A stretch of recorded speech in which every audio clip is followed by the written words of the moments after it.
Assalamualaikum warahmatullahi wabarakatuh. Syekh Muhammad Nawawi Al-Bantani adalah ulama bertaraf internasional asal Indonesia yang pernah menjadi imam Masjidil Haram di Makkah. Beliau adalah buyut dari Kiai Haji Ma'ruf Amin, yakni wakil presiden Indonesia saat ini. Beliau lahir dalam lingkup tradisi keagamaan yang ketat di Tanara, Serang, Banten 1813 Masehi. Pengembaraan menuntut ilmu agama beliau lalui mulai dari tanah air sampai ke Makkah. Kesolihan akhlak, kealiman, dan kedalaman ilmu beliau tidak diragukan lagi, sehingga Allah memberikan karomah yang luar biasa kepada Syekh Nawawi. Di antaranya, yang pertama, makam Syekh Nawawi tidak bisa digusur alat berat. Ketika makamnya di Ma'la, Arab Saudi akan dibongkar untuk kepentingan pelebaran jalan, alat berat yang digunakan untuk membongkar makamnya tersebut malah rusak. Ketika dipaksa dibongkar, para pekerja kaget karena yang mereka temukan adalah satu jasad yang masih utuh, tidak ada lecet dan tanda-tanda pembusukan seperti lazimnya jenazah yang telah lama dikubur. Bahkan kain kafan putih beliau tidak sobek, harum, dan tidak lapuk sedikit pun. Akhirnya makam beliau tidak jadi dibongkar dan dibuatlah jalan layang di atasnya. Yang kedua, melihat Ka'bah dari Jakarta. Masjid Pekojan yang dibangun Said Utsman bin Aqil ternyata memiliki kiblat yang salah. Kemudian datanglah Syekh Nawawi yang menyalahkan arah kiblatnya. Maka kagetlah Said Utsman. Lalu Syekh Nawawi meletakkan tangan kirinya ke bahu Said Utsman dan berkata, "Lihatlah Said, itulah Ka'bah tempat kiblat kita. Lihat dan perhatikanlah, tidakkah Ka'bah itu terlihat amat jelas? Sementara kiblat masjid ini agak ke kiri, maka perlulah kiblatnya digeser ke kanan agar tepat menghadap ke Ka'bah," ujar Syekh Nawawi. Said Utsman termangu dan keheranan. Ka'bah yang ia lihat dengan mengikuti telunjuk Syekh Nawawi memang terlihat jelas. Said Utsman merasa takjub dan menyadari bahwa Syekh Nawawi telah dikaruniai kemuliaan, yakni terbukanya nur basyariah.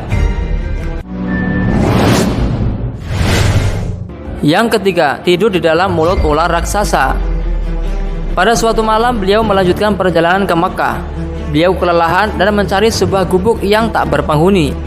Beliau menemukan lampu yang sangat redup dan kecil. Akhirnya beliau tiba di sebuah tempat tersebut dan mulai untuk beristirahat. Di benak beliau bertanya, "Kok dasar sol ini sangat lembut dan empuk ya?" Maka tidurlah beliau dengan meletakkan tongkatnya dengan posisi berdiri. Pagi pun datang dan beliau terbangun untuk sholat dan melanjutkan perjalanannya.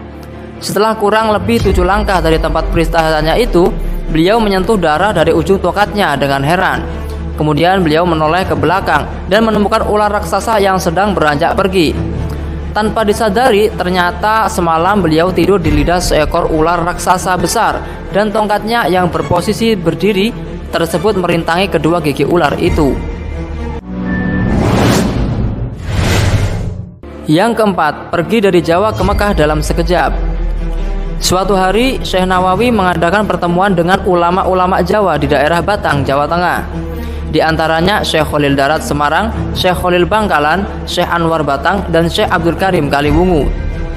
Setelah pertemuan berakhir, Syekh Khalil Bangkalan kaget. Ternyata waktu sholat zuhur hampir habis, padahal beliau belum melaksanakan sholat zuhur. Di saat kebingungan, Syekh Nawawi Al-Bantani menawarkan, "Mari ikuti saya Syekh Khalil. Tentu di Mekah belum masuk waktu zuhur. Pegang tangan saya dan pejamkan kedua mata." Dan seketika itu mereka berdua sudah berada di Mekah dalam sekejap. Yang kelima, menjadikan telunjuknya lampu. Saat dalam sebuah perjalanan, tidak ada cahaya dalam sukduf atau rumah-rumahan untuk menerangi beliau menulis kitab. Sementara aspirasi tengah kencang mengisi kepalanya. Syekh Nawawi kemudian berdoa memohon kepada Allah Ta'ala agar telunjuk kirinya dapat menjadi lampu, agar dapat menerangi jari kanannya yang digunakan untuk menulis itu. Kitab yang kemudian lahir dengan nama Maraqi Al-Ubudiyah, Syarah Matan Bidayah Al-Hidayah, itu harus dibayar beliau dengan cacat pada jari telunjuk kirinya. Cahaya yang diberikan Allah pada jari telunjuk kirinya beliau itu membawa bekas yang tidak hilang. Wallahu a'lamu bishawab. Terima kasih telah menonton kisah ini. Semoga dapat menambah rasa iman kita kepada Allah Subhanahu wa taala dan mencontoh akhlak dan perjuangan ulama terdahulu. Jangan lupa untuk klik like, share, subscribe, dan komen. Wassalamualaikum warahmatullahi wabarakatuh.